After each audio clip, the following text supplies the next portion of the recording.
Hello guys, my name is Will and welcome to one more Path of Exile 2 video. In this video we are talking about my End of Chayula monk build.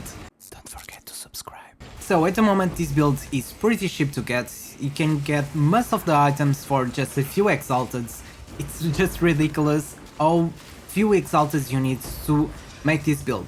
As you progress and you reach the end game, of course if you want the best items with the ideal stats, will be really hard because of course it will be more expensive, but to start with this build it's not that much, just a few exalteds and you can get this build done. Okay, eventually you need more spirits, so of course those items are a bit more expensive, and for that you need to spend a little bit more or at least craft the items that you need.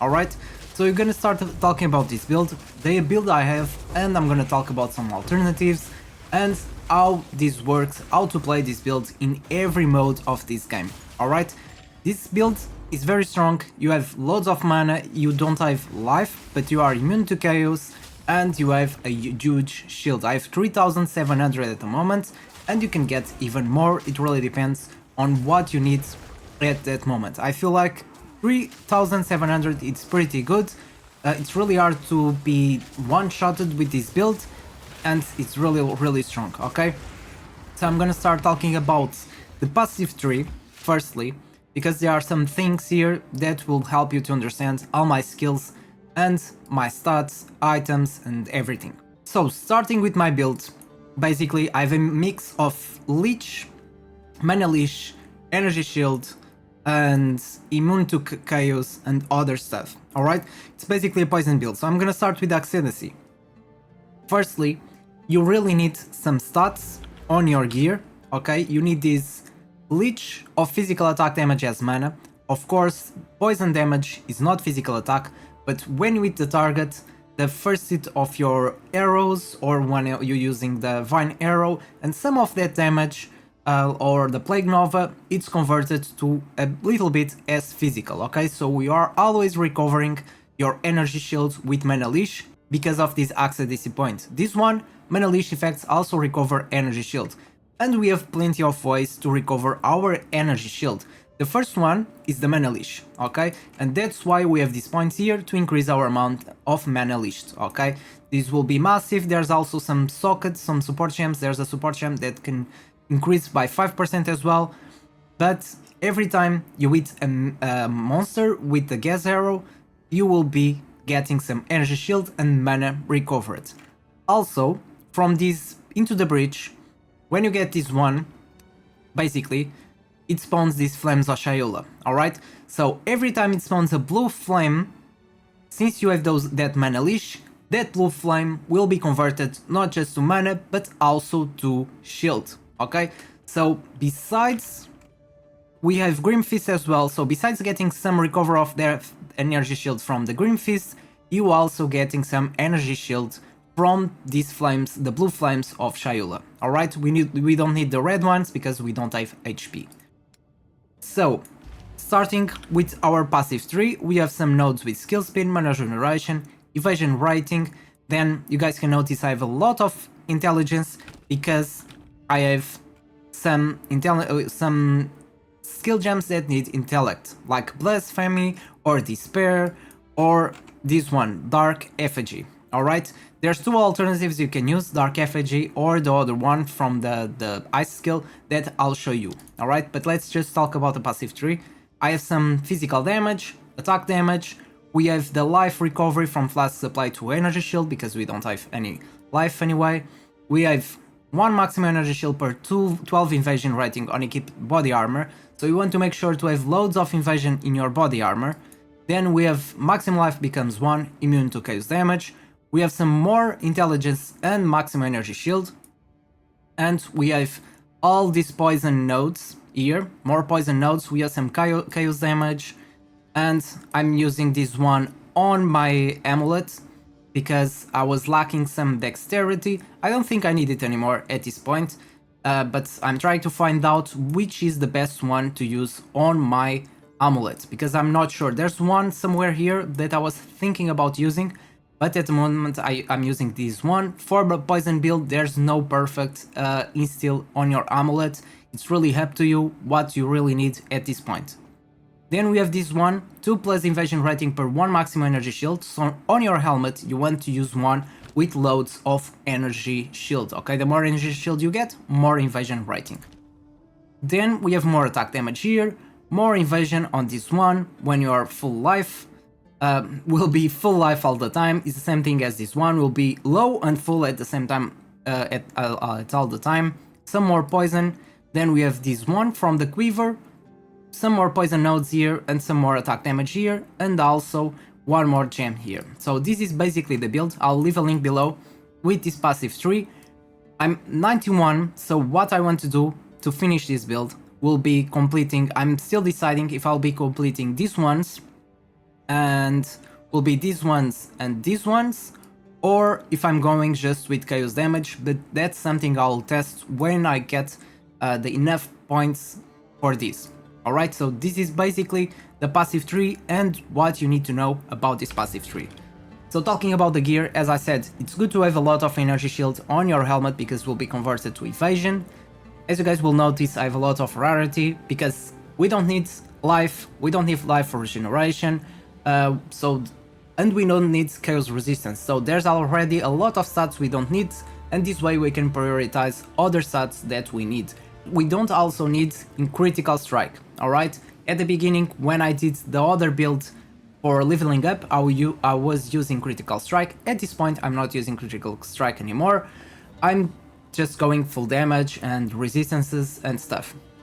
Okay, so for the head, you really want the helmet, you really want some energy shield, and then all the other stats you need. I have some maximal life, but eventually I want to get a better one with the ideal stats.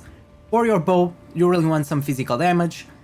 Physical on it, so adding 5 to 10 physical damage and physical damage to attacks, it's really good because it's gonna increase that mana leash. We have some reduced attribute requirements, dexterity and leash of physical damage as mana. This will be really helpful to get our mana and shield full with our attacks. Then I have this one, some resistances on this one as well. If you guys are able to get a ring with chaos damage, that will be the ideal situation. I have this one, but I have a lot of rarity on both rings and I don't really want to lose that rarity. But you really want to get some evasion, some physical damage to attacks, leash, resistances and rarity, that's basically it.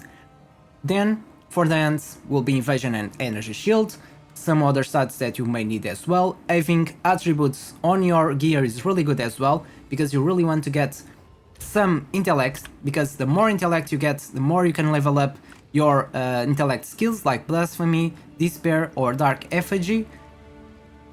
And we have our boots, same thing. And then I'm using the utility belt until you get... This utility belt is 9 divines, being sold by 9 divines, but you can start this build using just a simple one, but this one will increase the effect of my rings, so more rarity, more damage, more resistance will be really helpful.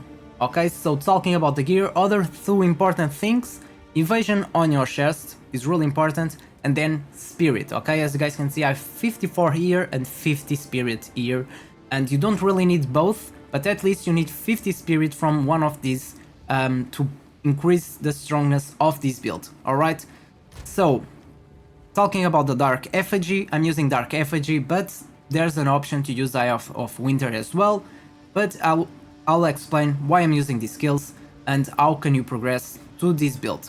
Talking about the skill gems, I want to start with dark effigy. Okay, so you want one skill that apply this withered. Okay, withered basically will increase your chaos damage taken up to 10 times. Alright, so you can do this with dark effigy, or Eye of the Winter will be a really good one as well, because it's immediately when you cast this, the enemy will take 50 more chaos damage.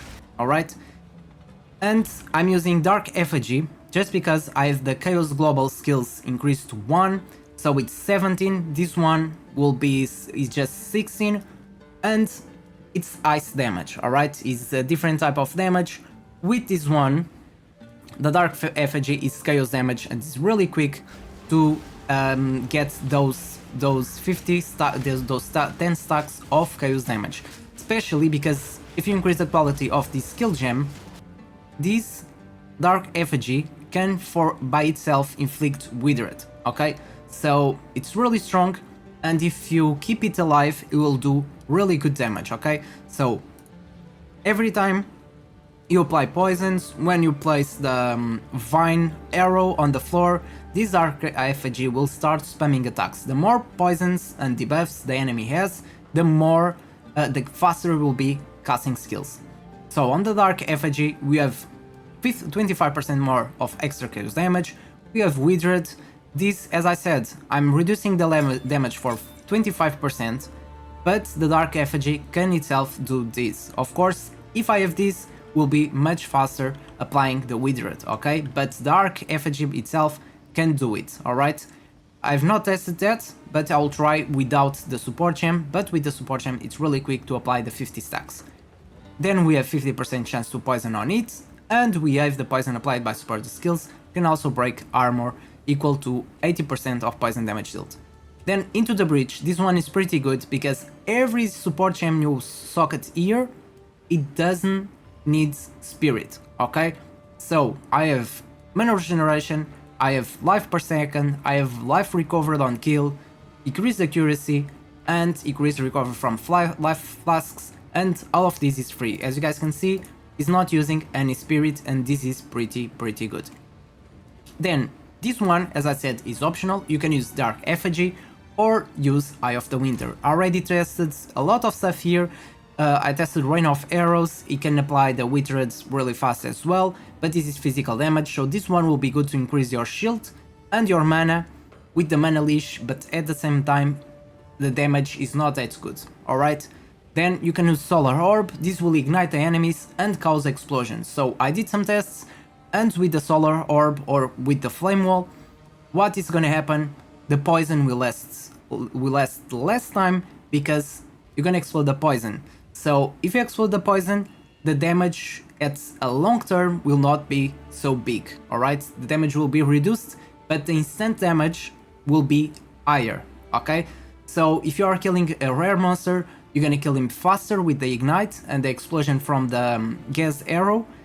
If not, if you are fighting a boss, the damage will be less because you are decreasing the poison duration with the explosion. So in a long term, against a boss with enemy with more life, poisons will be much better than igniting it, okay? Then, I was using this to level up, I'm not using it anymore. Then we have another option, and for this one you need Spirit. I want to talk about Blasphemy. This one is very useful, you want to get this as soon as possible because it's really gonna increase the strengthness of your build. Until then, you can use just Despair, okay? Despair will apply a curse that will decrease the chaos resistance.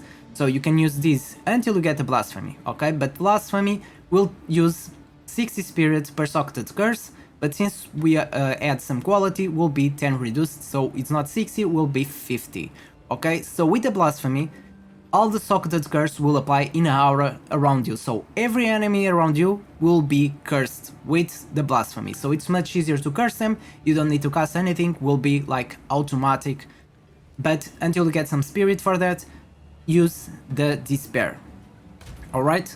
Then, from here, you can Blink will be for a late game, because you need to remove some skills if you really want to use Blink, and that's basically it about this. Alright, then we talked about Blasphemy, let's talk about Vine Arrow. Vine Arrow is a really good skill as a poison monk to use against bosses and to do rituals as well.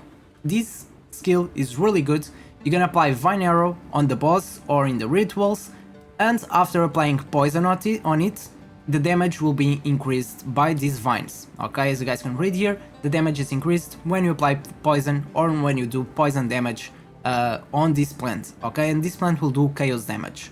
On this one, I'm using Font of Rage, so when you place this, if you stay with a 3-meter radius, you get 2 rage generation, and this rage will increase 1% more attack damage. We have Scatter Shot, so this will make your Vine Arrow to be 2 additional projectiles, so will be more damage, more Vine Arrows. We have Swift Affliction, applying to deal more 35% more non-ailment damage over time. We have After moving at least 2 meters during a single use of a support skill, the rest of that will use still 40% more damage. So if you are a bit far away, you will do more 40% more damage. And this one will increase the damage with it, but we don't really care about eating the boss or doing rituals. We don't care about eating them with this. We want the poison and chaos damage, and because of that, will increase 75% more magnitude on poison. One thing I forgot to talk about regarding the jewels. For the jewels, you really want some magnitude of poison, chance on poison on it, then attack speed can be useful as well. One of the most important ones will be the magnitude of poisons. If you get some damage with bows, will be perfect as well. Some more attack speed, this one I have more damage with bows, and I have one more here with magnitude of ailments and bonus gain from equipped giver and damage from bows. It's really good. Herald of Plague, every time you are doing poison damage to an enemy, when he's killed, that poison damage will be spread to other enemies, so this skill is perfect to do all the maps, Breach especially, when you have loads of monsters. This will be really helpful to clear everything. Then we have Wind Dancer. This is amazing, it gives you more evasion rating, and with this one, every time the enemies manage to hit you with a melee attack, you will be not just knocking them back, but since it does a little bit of damage, it will apply poison to those enemies and around you, and also give you some shield back and mana. With this one I'm using Blind, I'm using Maim, and I'm using Close Combat, which will increase the damage with this skill. Then I'm using Wind Wave, but you don't really need this one doesn't work here, because this skill already does knockback, and what this support gem does is knocking enemies back on hit. Then we have Plague Bearer. This one is super strong, it does area damage, and every time you poison an enemy, it will soar that poison damage, and this will be really quick. When you poison some enemies doing maps, it will go straight up to 100%, and when you release it, it's active skill, as you guys can see on my skill bar, it will do 27k poison damage, which is a lot, okay? And you need 30 spirit for this buff. It's a buff, but this is an active buff that you can use. For the support gems, we are using Astral Projection. By default, Plague Bearer, when you're using it, the explosion, this poison damage, will be done around your character. But with Astral Projection, you can target the location where you want to use this skill. Then we have the Magnified effect with 40% more area of effect. We have Physical Mastery, because this skill does physical, so when you use Plague Bearer, you're gonna recover some shield and some money as well. We have +1 level on this, and +1 levels from chaos skills, because besides being physical, it's also chaos damage. Then we have Ghost Dance. This one, every time the enemies manage to hit you, you will recover energy shield equal to 5% of your evasion. So that's why it's important to have loads of evasion in this build. At the moment I have 83% evasion, and I have 14,000 evasion rating, so I'll get 5% of that as an energy shield.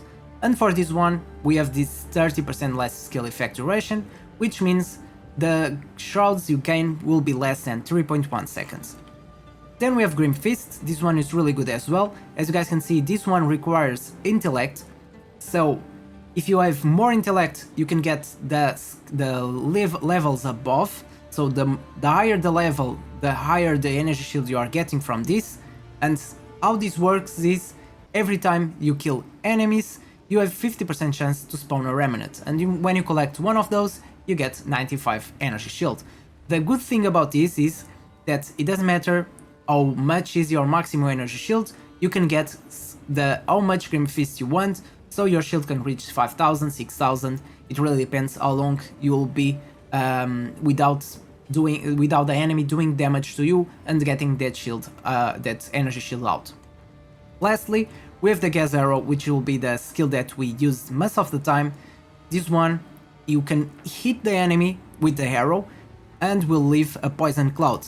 As I was talking about the explosion, if they are ignited, that's damage with that poison, the damage cloud that Poison Cloud will be converted to 312% of attack damage and converts 100% of physical damage to fire damage. Alright, so as instant damage will be higher, but we don't really want this because as we explode that Poison Cloud, the Poison Cloud will disappear, so in a long term the damage will not be so high, because after all we are focusing on chaos damage and not fire damage. So for support gems we have Bursting Plate, which will add 200% of damage per second to enemy as a plague. We have this one that will increase 30% more maximum physical damage, so when you're using Gas Arrow you will be getting some energy shield back and mana because of the leash. We have more area damage, we have +1 poison, so with this support gem you can have +1 poison on your enemy and 25% more attack speed. This build is not about attacking speed, but of course it helps to cast your Gas Arrow much more often. But you don't really need attack speed because the damage will be, most of the damage will be coming from the poison and not from the projectile itself. Alright? So how this build plays? I feel like this build is really good for most of the contents. For ritual, it's pretty easy to use. When you're doing rituals, it's pretty easy. You just need to spawn Vine Arrow and then use some Gas Arrow because that poison will increase the damage from the Vine Arrow. So you can just go to the one corner, spam some Vine Arrows in front of you, then spam some Gas Arrow, and the enemies, as soon as they spawn, they'll be dead. Rituals do a lot of chaos damage, but we don't really need to worry about that because we are immune to chaos damage. Then we have the Delirium. You will do exactly the same thing as doing all the other mobs. Just spam some Gas Arrow, Plague Nova, and keep killing everyone. For the breach, this build is really good. Basically, what I do is when I start the breach, I just keep spamming poisons all over the limit from the breach, so every time the enemy spawn, they'll be getting poison damage, then they die, and when they die, their Ally of Plague will be activated, and that poison will be spreaded to other enemies. So basically, you can just be running in the limits of the breach and keep spamming poisons, and they will be dead as they get that poison damage, or it's spreaded by the Herald of Plague. The only weakness about this build, it's just really doing bosses, okay? This build, it's about poison, so poison is a damage over time and not instant damage. So of course, it doesn't matter how much divines you spend on your gear to get better gear, to get stronger gear, it doesn't matter how much chaos damage you get, will not beat so fast killing bosses like 2000 divines monk build. Will not be the same thing, but the strength about this build is giving you a lot of survivability and making you really hard to die, especially because it's something very important after level 90, because every time you die you lose like 20% of experience. We don't want that, we want to be safe and do all the maps as much safe as possible. Of course, if you can do more damage and kill the enemies faster, will be better. But on bosses, what you want to do is spawn some Gas Arrow, then Vine Arrows or where the boss is, and then spawn the Plague Nova and Dark Effigy as well, okay? When you spawn the Dark Effigy, and as I said you can use Dark Effigy or Eye of the Winter, the downside about Dark Effigy is that sometimes the boss can target the Dark Effigy and kill it, but you can just spawn it once again and it will do a lot of damage. As I said, the Dark Effigy, every debuff on him, so if you have like 5 poisons, when you spread the Vine Arrows, the Dark Effigy, the more poisons and debuffs on the enemy, the faster it will attack. But if you don't want to use Dark Effigy, you can always use Eye of the Winter, works really well as well. I feel like the damage is less, but the good thing about Eye of the Winter, the boss can't kill it. But Dark Effigy will do more damage if you can keep this totem alive. Alright, this is a good thing about the Dark Effigy, and also probably I don't need this support gem, which I'm gonna test. The only thing expensive to get if you want to buy some items is the chest, the body armor and amulet with spirit. To start this build, you really want to get at least 50 spirit to get these skills, okay? This is your priority, getting Herald of Plague with Dancer, Plague Bearer and then Ghost Dance. Eventually you can get Grim Fist as well, and your last step about the spirit is getting Blasphemy. Okay, this will give you much more quality of life because you don't need to cast Despair anymore, you can just use it as an aura, and this way every enemy around you, and especially the bosses, will be applied this curse, which gives less chaos resistance. And again, this is why the intellect is important, because the higher the level of this despair, the more chaos resistance penalty will be given. Then, talking about my gear, as I said, these two are the most expensive here to get. Then you can get a bow with less in physical damage, just a few exalted should do it. Same thing for the quiver. Then for the head you just want a lot of maximum energy shield. The rings will be the same thing, just play on your resistances. Don't forget, something good for this build is the leash of physical damage as mana. As you guys can see, I have some here and I have some here. Will increase the recover of our energy shields and mana with attacks. And some resistance are important as well. Adding some physical damage on attacks, increase physical damage on attacks like these ones and like these ones will help with that as well. So when you're attacking, that damage will be converted to shield and mana. Okay, so you will not have any issues with mana, you will not have any issues with energy shield, and as well you are getting some energy shield and mana from the bridge, okay, from that flames on the floor. So when you're doing a boss, that's a good thing. When you see the blue flames, they will give you energy shield back. So more survivability, as I said. The other things about my gear, so rings, as you guys can see, I have a lot of increased rarity just because I'm okay with my defenses at the moment, so I'm trying to invest more on my rarity, and with this getting more drops that we want, like divines and stuff like that. Yesterday I dropped 3 divines, 1 perfect jewel, today I got another perfect jewel and more divines, so this rarity really makes a difference.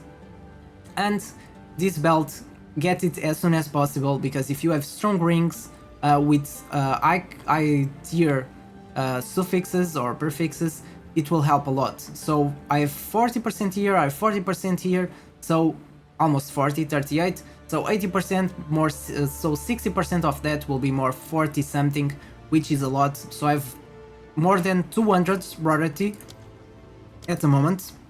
If I go here, I know I saw it before. It says, when I stun a monster, item drop rarity modifier 200%. Okay, 200%, it's pretty good. And that's basically it. There's also a mana pot that I want to get, which will be this one. I'm gonna show you. I want to get this eventually, the Melting Maelstrom Ultimate Mana Flask, because this is really good for me especially. I do chaos damage, so it will help me to do even more damage, and I spend some mana, which is recovered with my attacks and all the skills I use, and it deals current mana as chaos damage, but since I'm immune to chaos damage, it only benefits me, there's no downside to get this, but it's a bit expensive, 9 divines at the moment. So, I think everything is covered. What I ask you guys is, if you guys really want to see a build, like a proper build, in max roll or mobalytics, where I can explain everything detailed, all the stats that you need to prioritize, the gear that you need, and alternatives. Like I said at the beginning, there's some alternatives, and there's a way to reach this build, which is much less expensive than here, and I don't think this is a expensive build. There's builds for Invoker Monks that are like 2000 divines and something like that. This build will not be even closer to that.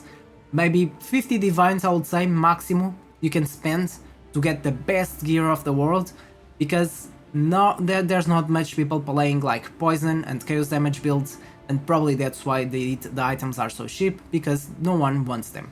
The downside about that is that I need rings with chaos damage, and no one are selling them because no one are buying them. Probably I'm the only crazy one doing a build like this and doing chaos damage. Alright? So if you guys want to see a build like that, comment below. If you guys want to share your opinions or comments about my build, what you guys think. Remember, this build will not be that strong like a Invoker Monk, as I said, with 2000 divines invested. but the strengthness about this build is giving you a lot of survivability. And when you reach above level 90, one of the important things is not to die, because when you die you have like a 20% experience penalty. We don't want that. With this build, I never die.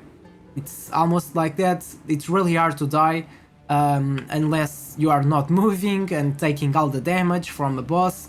Even when I'm fighting bosses, most of the times if I don't dodge one of the attacks and I have the full shield, which is 3700, sometimes they don't one-shot me.